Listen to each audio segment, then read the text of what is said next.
ಬೆಳಗ್ಗೆ ಬ್ರೇಕ್ಫಾಸ್ಟ್ ಏನ್ ಮಾಡ್ಬೇಕು ಅಂತ ಯೋಚನೆ ಮಾಡ್ತಿದ್ದೀರಾ?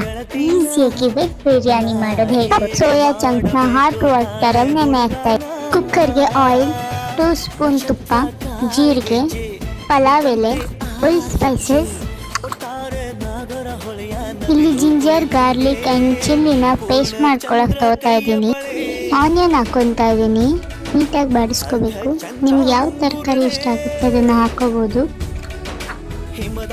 ನಾನಿಲ್ಲಿ ಕ್ಯಾರೆಟ್, ಬೀನ್ಸ್ ಅಂಡ್ ಕೋಸ್ ಯೂಸ್ ಮಾಡ್ತಾ ಇದ್ದೀನಿ. Ginger, garlic and chilli paste ಹಾಕೋತಾ ಇದ್ದೀನಿ. ನೀಟಾಗಿ ಬಾಡಿಸಿದ್ಮೇಲೆ garam masala, cumin powder, 1 spoon coriander powder ಹಾಕ್ಕೊಳ್ಳಿ. ಸೋಯಾ ಚಂಕ್ಸ್ನ ಹಾಕ್ಕೊಂಡು ನೀಟಾಗಿ ಬಾಡಿಸ್ಕೋಬೇಕು. ಸ್ವಲ್ಪ ಚಿಲ್ಲಿ ಪೌಡರ್, 2 ಸ್ಪೂನ್ ಕರ್ಡ್ ಹಾಕೋತಾ ಇದ್ದೀನಿ. ಇಲ್ಲಿ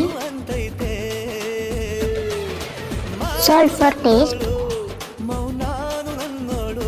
ಇಲ್ಲಿ 1 ಕಪ್ ರೈಸ್ ತಗೊಂಡು ನೀಟಾಗಿ ವಾಶ್ ಮಾಡ್ಕೊತಾ ಇದ್ದೀನಿ. ವಾಶ್ ಮಾಡಿರೋದನ್ನ ಕುಕ್ಕರ್ಗೆ ಹಾಕೊತಾ ಇದ್ದೀನಿ ರೈಸ್ನ.